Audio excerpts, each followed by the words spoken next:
The stars outside the observation window looked cold and distant as Lieutenant Daniel Cole stood at his post aboard the Earth vessel Horizon's Edge. The ship had traveled for 3 months through deep space to reach the Empire, one of the oldest and most powerful civilizations in the known galaxy. Earth needed allies, and the controlled dozens of star systems rich in resources and technology far beyond anything humans had developed.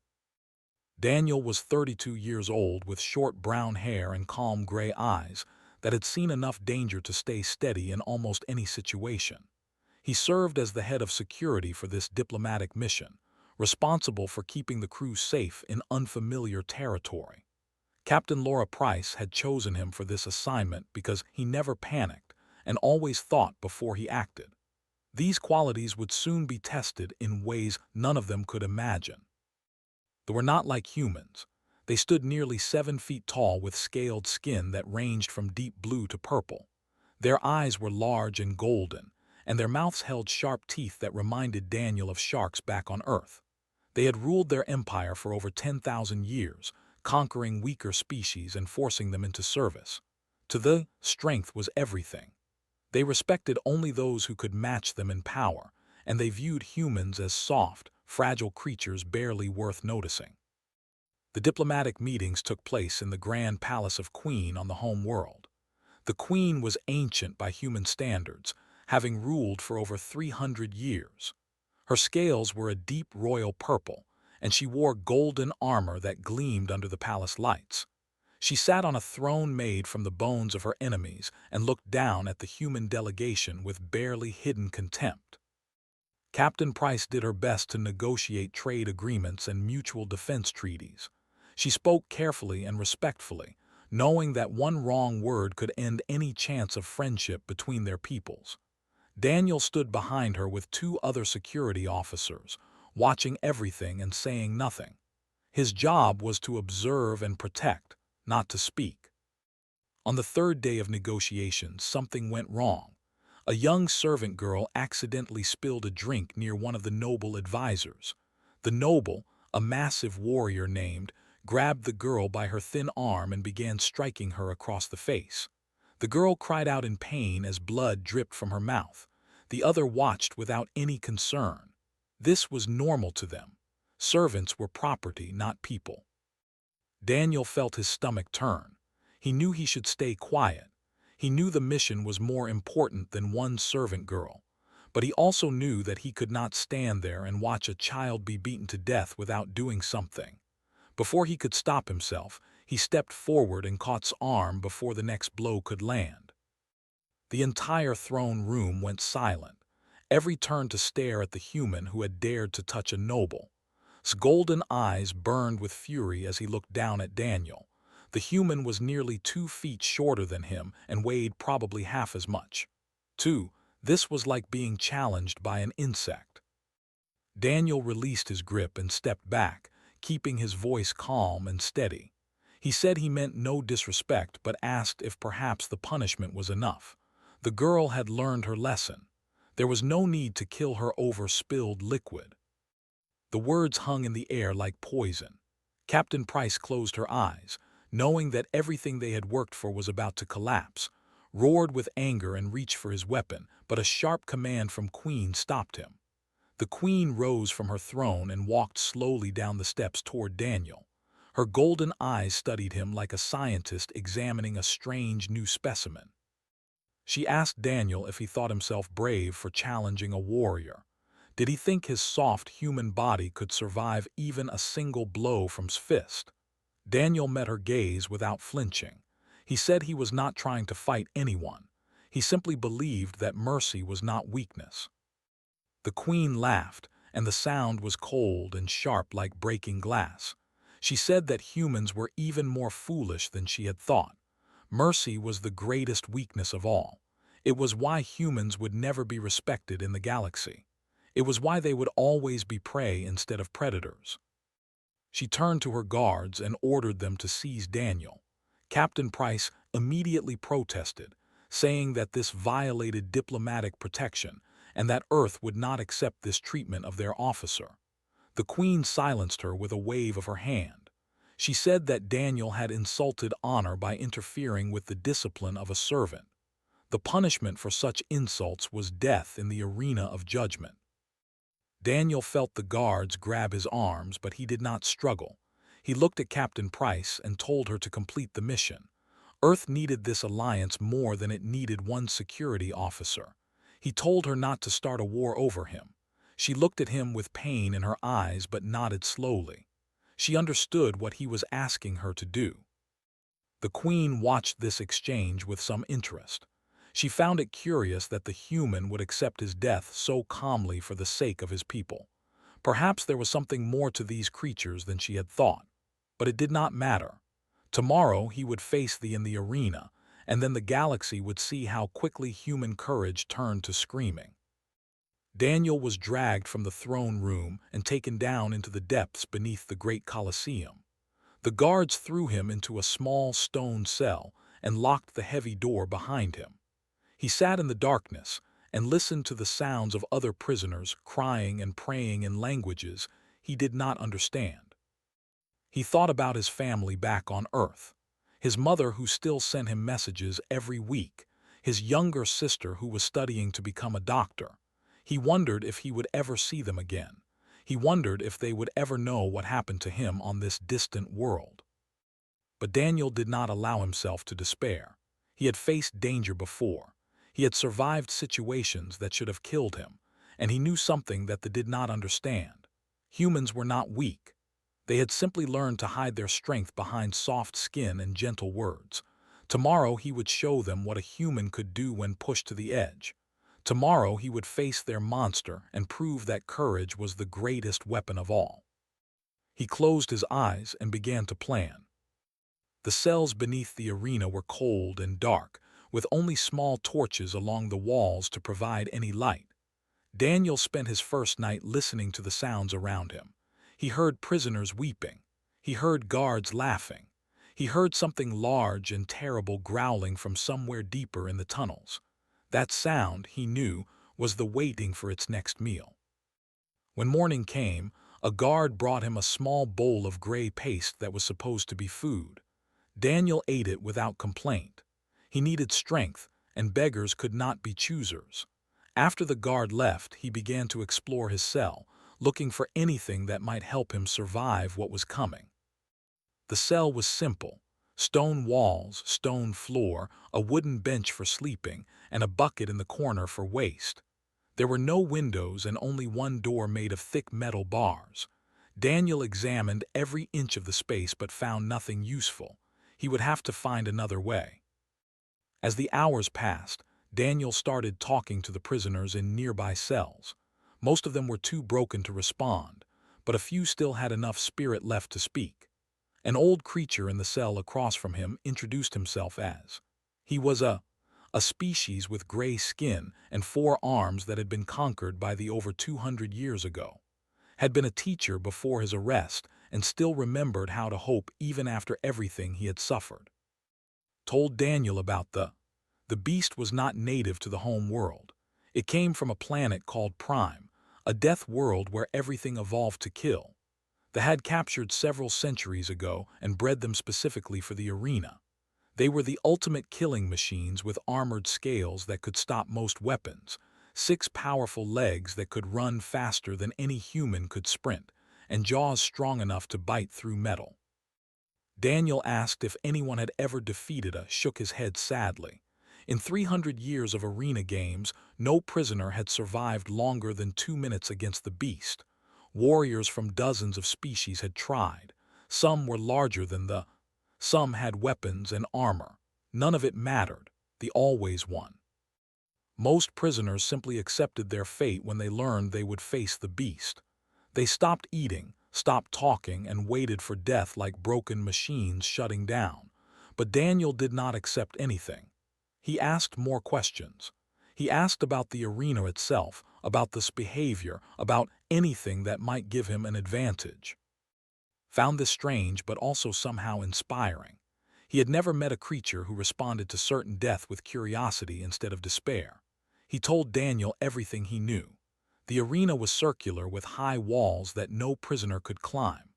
The ground was covered in sand mixed with the bones of previous victims. There were some broken stones near the walls from old battles. They always entered from the north gate and usually charged immediately at whatever prey stood before it. Daniel listened carefully and stored every detail in his mind. He asked about the beast's weaknesses, said there were almost none. The scales covered most of its body and were nearly impossible to penetrate, but he had heard that the throat and the joints between the legs had thinner skin. Of course, getting close enough to strike those areas meant getting close enough to be killed instantly. On the second day, another prisoner was brought to the cells. Her name was Myra, and she was a species with pale blue skin and large dark eyes. She was young, maybe equivalent to a human in her early 20s. Myra had been arrested for helping to organize a rebellion against rule on her home world. She would face the arena in 3 days, just like Daniel. Myra was terrified but trying hard not to show it. Daniel admired her courage. He shared some of his food with her, and they talked through the bars of their cells. She asked him why he was not afraid. He told her that he was very afraid, but that fear was just a feeling. It could not hurt him unless he let it control his actions. She found this idea strange. Her people believed that fear was a warning from the universe to run away from danger. Daniel smiled and said that humans believed something different. Fear was a signal that something important was happening. It meant the body was preparing to fight or survive. The trick was not to eliminate fear, but to use it as fuel. Myra asked what Daniel planned to do in the arena. He said he was still figuring that out, but he had some ideas. She asked if he really thought he could survive. He said he did not know, but he was certainly going to try. And if he survived, he promised to find a way to help her too. She laughed sadly and said no one could help her. The Empire was too powerful. Her rebellion had failed, and now she would die as entertainment for the creatures who had destroyed her world. Daniel reached through the bars and took her hand gently. He told her not to give up yet. Humans had a saying that it was never over until it was over. Miracles happened every day to those who kept fighting. That night, Daniel did not sleep. He sat on the cold floor of his cell and thought about everything he had learned. He thought about thee and its armored body. He thought about the arena and the broken stones near the walls. He thought about predator behavior and how animals reacted to fear in their prey. He remembered his training back on Earth. He remembered lessons about how ancient humans survived encounters with predators far larger than themselves. Lions, tigers, and bears had once ruled the wild places of Earth, but humans had found ways to hunt them and survive. They used their minds when their bodies were not enough. The thought humans were weak because they had no claws or fangs. They did not understand that the human brain was the deadliest weapon evolution had ever created. It could analyze, adapt, and overcome challenges that pure strength could never solve. Daniel thought about his ancestors who crossed frozen wastelands with nothing but animal skins and stone tools. He thought about the first humans who faced saber-toothed cats and giant bears and refused to become extinct. Their blood ran in his veins. Their survival instincts were encoded in his genes. Tomorrow he would walk into that arena with nothing but his body and his mind. They expected him to scream and die like all the others. They expected another quick execution to entertain the crowds. They were wrong. Daniel closed his eyes and visualized every move he would make. He saw the beast charging. He saw himself moving, dodging, surviving. He did not know if his plan would work, but he knew one thing for certain. He would not give up. He would not break. He would show the galaxy what a human could do when everything seemed impossible. The growling from the tunnels grew louder as the sense that feeding time was near. Daniel smiled in the darkness and whispered that he was ready. Morning of the execution arrived with cold silence. Guards came to Daniel's cell before dawn and dragged him through the tunnels toward the arena. He did not resist. He walked with his head high and his breathing steady, saving his energy for what was coming. The tunnels opened into a preparation chamber where prisoners were made ready for the games. Daniel was stripped of his uniform and given only a thin cloth wrap to cover himself. No weapons, no armor, no protection of any kind. This was the tradition of the arena of judgment. The condemned would face their death as they were born, with nothing but their own flesh and bone. An official read out the charges against him. He had insulted a noble of the empire. He had interfered with the discipline of property. He had shown disrespect to the sacred hierarchy of society. For these crimes, he would face and receive the justice of the arena. Daniel listened without expression. He had already accepted that these would be the final moments of his life unless his plan worked. And even then, the chances were small. But small was not zero, and that was enough. The gates opened and bright sunlight flooded the chamber. Daniel walked forward into the arena and heard the roar of the crowd hit him like a physical force. The Colosseum was massive, larger than any stadium on Earth. Thousands have filled the seats, their golden eyes watching with hungry anticipation. They had come to see blood. They had come to watch another alien die screaming. The arena floor was exactly as it described. A wide circle of sand mixed with crushed bone. High walls on all sides that no creature could climb. The royal box sat directly across from where Daniel stood, decorated with gold and purple banners. Queen sat on her throne, watching him with those cold, ancient eyes. She expected this to be quick. Daniel walked to the center of the arena and stood still. He controlled his breathing, slowing his heart rate the way he had learned during survival training. Fear was natural, fear was useful, but panic was death. He pushed the fear down into a small box in his mind and focused on the task ahead. The north gate began to rise with a grinding sound of metal on stone. The crowd grew quiet with anticipation. Then they emerged, and Daniel understood why no one had ever survived. The beast was enormous. It stood 12 feet tall at the shoulder, supported by 6 powerful legs that ended in claws the size of curved swords. Its body was covered in overlapping scales that looked like natural armor, colored a dark red that reminded Daniel of dried blood. 3 rows of teeth filled its mouth, each tooth as long as his hand. But the worst part was its eyes. 4 of them black and empty, showing no emotion, no thought, only endless hunger. The crowd erupted in cheers as they entered the arena. This was what they had come to see. This was their favorite entertainment. The beast raised its head and roared, a sound so deep and powerful that Daniel felt it vibrate through his chest. They spotted him immediately and began to circle. It moved with terrible grace for something so large, each step deliberate and controlled. Daniel had seen predators before. He knew what the beast was doing. It was studying him, looking for weakness, preparing to strike. Daniel did not run. Running would trigger the chase instinct that all predators possessed. Instead, he stood perfectly still and watched the beast move. He noticed how it favored its right front leg slightly. He noticed how it turned its head to track him with certain eyes more than others. He stored every observation in his mind. It completed its circle and stopped directly in front of him. It lowered its massive head and sniffed the air, trying to smell his fear. Daniel kept his breathing slow and steady. His heart beat calmly even though every instinct screamed at him to run. The beast seemed confused.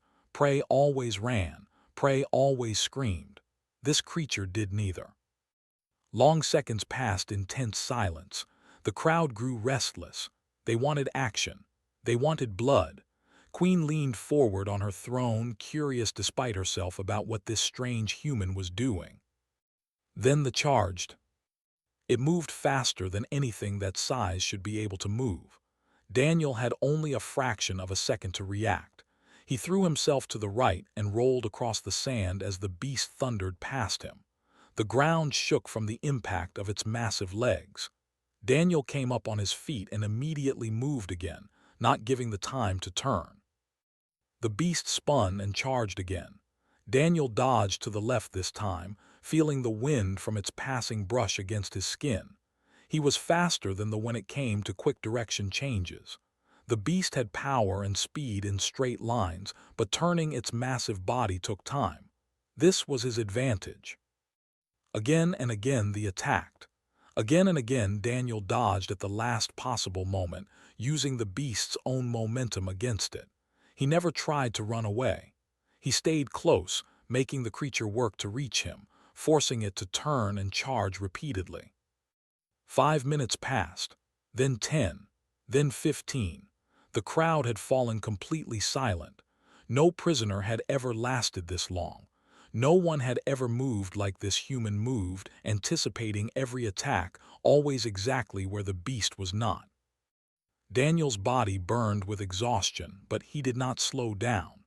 He had entered a state of pure focus where nothing existed except himself and every breath, every movement, every heartbeat was calculated to keep him alive one more second. The beast was tiring. Its charges were slower now, its turns more clumsy. Predators from death worlds were built for quick kills, not extended hunts. They had never needed endurance because nothing had ever survived long enough to require it. But humans were different. Humans had evolved as persistent hunters who chased prey across entire continents until it collapsed from exhaustion. Daniel's ancestors had outrun horses and deer and antelope not through speed, but through the ability to keep going when everything else had to stop. 20 minutes. There was breathing heavily now, its movements sluggish. Daniel began leading it toward the wall where broken stones from old battles lay scattered on the ground. He needed a weapon, and the arena was about to provide one. Queen watched with wide eyes, unable to believe what she was seeing. This soft, clawless, fangless human was doing the impossible. He was surviving. Daniel allowed himself one small smile as he positioned himself near the stones. The real fight was about to begin. The stood in the center of the arena, sides heaving with exhaustion. Its black eyes tracked Daniel as he moved slowly toward the wall where broken stones lay scattered in the sand. The beast had never experienced anything like this before. Its entire existence had been built around quick kills and easy victories.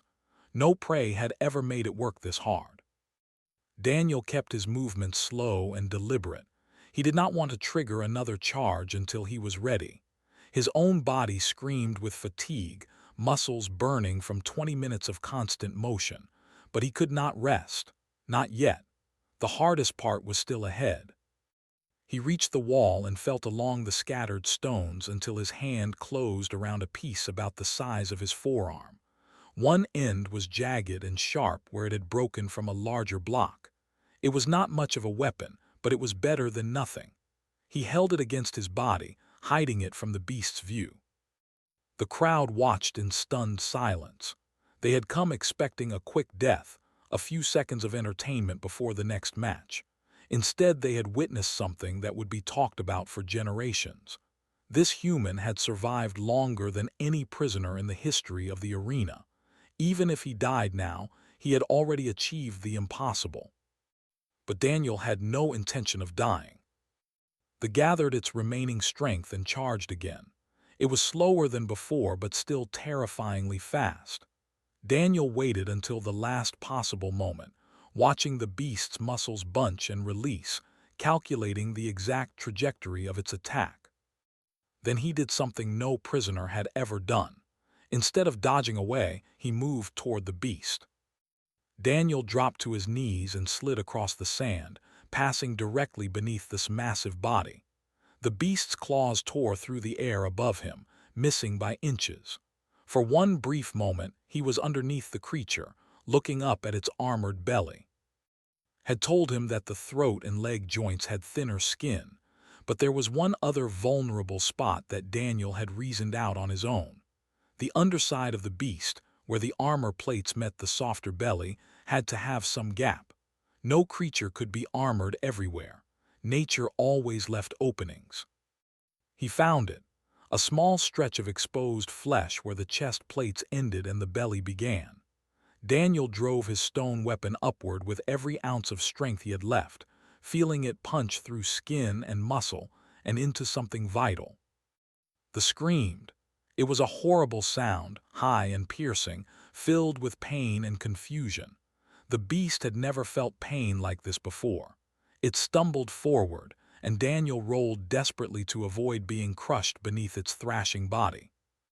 Blood poured from the wound, staining the sand dark red. The tried to find its attacker, but its movements were uncoordinated now. Daniel had hit something important. Maybe a lung, maybe a major blood vessel. Whatever it was, the beast was dying. Daniel got to his feet and backed away, watching the final moments. The creature that had killed thousands of prisoners over 3 centuries collapsed onto its side, legs twitching weakly. Its black eyes found Daniel one last time, and he saw something there that might have been respect. One predator acknowledging another. Then the died, and the arena fell into absolute silence. No one moved. No one spoke. The thousands in the stands simply stared at the impossible scene before them. A human, the weakest species they had ever encountered, stood victorious over the greatest killing machine their empire had ever produced. Daniel stood alone in the center of the arena, covered in blood and sand, chest heaving with exhaustion. He looked up at the royal box where Queen sat frozen on her throne. Her golden eyes were wide with something he had never expected to see in a ruler. Shock, disbelief, and perhaps just a hint of fear. He could have screamed in triumph. He could have raised his fists and celebrated his victory before the crowd. That was what they would have done. That was what they expected from any warrior who achieved such an impossible feat. Instead, Daniel bowed. He lowered his head respectfully toward the queen, showing no hatred, no arrogance, no desire for revenge. He had proven his point. He had demonstrated what humans were capable of. There was no need for anything more. The gesture seemed to break the spell that had fallen over the arena. The crowd erupted in chaos. Some were angry, shouting that the human had cheated somehow. Others were amazed, pounding their feet on the stone seats in approval. Arguments broke out throughout the stands as thousands of spectators tried to process what they had witnessed. Queen raised her hand, and slowly the crowd fell quiet again. All eyes turned to the royal box as the queen rose from her throne. She walked to the edge of the balcony and looked down at Daniel with an expression he could not read. By ancient law, she announced, any prisoner who defeats the earns their freedom and the right to make one request of the crown. This law has stood for 300 years. No one has ever claimed it before today. She paused, and Daniel could see the conflict in her eyes. She had wanted to humiliate humanity, to prove that humans were weak and worthless.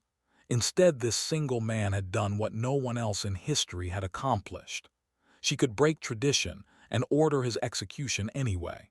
But doing so would make her appear afraid of a creature she had publicly dismissed as inferior. The law will be honored, she said finally. The human has won his freedom.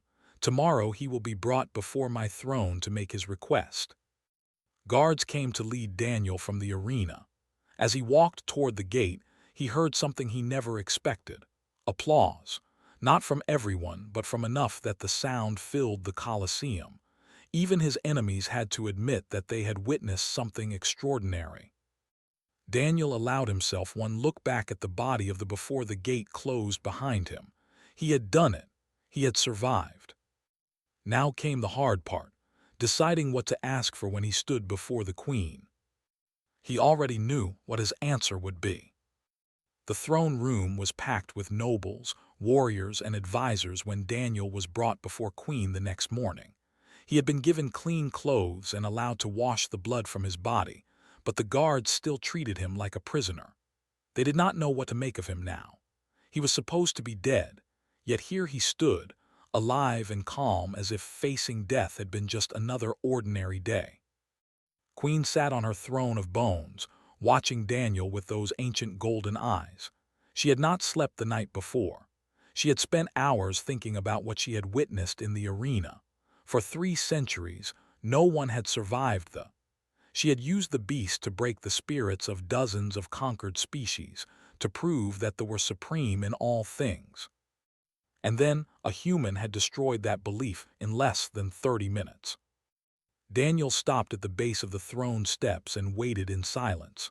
The crowd watched with intense curiosity. Everyone wanted to know what the human would ask for. Wealth seemed most likely. Perhaps a ship to return home. Some thought he might ask for revenge against those who had captured him. The queen spoke first. She said that she had underestimated his kind. She had believed that humans were weak because they lacked natural weapons. She had thought their soft bodies and gentle natures made them inferior to the warrior races of the galaxy. She admitted that she had been wrong. Daniel thanked her for her words but said that he did not fight to prove anything about humanity. He fought because he wanted to live. He fought because giving up was not in his nature. Humans did not survive for 200,000 years on a dangerous planet by accepting defeat. The queen leaned forward with interest. She asked him to explain how he had done it. How had he lasted so long against a creature that had killed thousands of warriors far stronger than himself? Daniel considered the question carefully before answering. He said that strength came in many forms. The valued physical power, claws and teeth and armor. His people had none of these things, but they had something else. They had minds that could analyze problems and find solutions. They had bodies designed for endurance rather than quick bursts of power. And they had hearts that refused to surrender even when everything seemed hopeless. He told her about Earth. He described a planet where humans had faced predators much larger than themselves and found ways to survive. He explained how ancient humans had hunted mammoths with nothing but sharpened sticks and teamwork. He talked about how his ancestors had crossed frozen wastelands and burning deserts through sheer determination. That was powerful, he said, but it was used to easy kills. It had never faced prey that refused to act like prey. When Daniel stopped running and stopped showing fear, the beast did not know how to respond. When he made the fight last longer than any fight before, this body failed because it was not built for endurance. Humans were. Queen listened in silence. No one had ever spoken to her this way. No conquered species had ever dared to present themselves as anything other than inferior to the. But this human spoke with calm confidence, not as a subject begging for mercy, but as an equal sharing knowledge. She asked about the bow. Why had he shown her respect after everything she had done to him? Why had he not celebrated his victory with triumph and pride like a warrior would have done? Daniel smiled slightly. He said that true strength did not require displays of dominance. He had already proven himself in the arena. Rubbing her face in his victory would have served no purpose except to create more hatred. He wanted something better than hatred. He wanted understanding. The queen sat back on her throne and studied him for a long moment. Then she asked the question everyone was waiting for. What did he want as his reward? What would he claim with his single request to the crown? The throne room fell completely silent. Nobles leaned forward. Advisors held their breath. This was the moment that would define everything. Daniel straightened his shoulders and spoke clearly so that everyone could hear. He asked for the freedom of the political prisoners, including a woman named Myra who had been captured for fighting against oppression. He asked that all those held for rebellion be released to return to their home worlds. Gasps of shock rippled through the crowd. Nobles shouted in outrage. Advisors demanded that the queen refuse such an insulting request. Freeing political prisoners would encourage more rebellions across the empire. But Daniel was not finished. He also asked that the queen open genuine diplomatic talks with Earth, not as masters and servants, not as conquerors and conquered, but as equals who could learn from each other. He said that humanity did not want war with them. They wanted friendship. They wanted trade. They wanted a chance to share what they had learned about survival and courage. The throne room erupted in chaos. Never in the history of the empire had a condemned prisoner asked for something so bold. Most would have begged for wealth or safe passage. This human was asking for mercy towards strangers and peace between worlds. Queen raised her hand and the noise slowly died away. She looked at Daniel with an expression that was difficult to read. He had surprised her again. She had expected greed or revenge. She had received compassion and vision instead. She asked him why. Why would he waste his one request on others instead of himself? He was free to go regardless. He could have asked for anything. Daniel answered simply. He said that a victory meant nothing if he walked away unchanged. He had seen suffering in the cells beneath the arena. He had met Myra and others who had lost everything. If he took his freedom and forgot about them, then what was the point of surviving? Humanity believed that true courage was not about fighting for yourself. It was about fighting for others. The queen sat in silence for a very long time. The entire throne room waited, barely breathing. Finally, she spoke. She agreed to his terms. The political prisoners would be released within the month. Diplomatic talks with Earth would begin immediately, conducted with respect and equality. She said that perhaps her empire had grown too confident in its own superiority. Perhaps there were things that could learn from species they had dismissed as weak. Daniel bowed again, and this time many in the crowd bowed with him.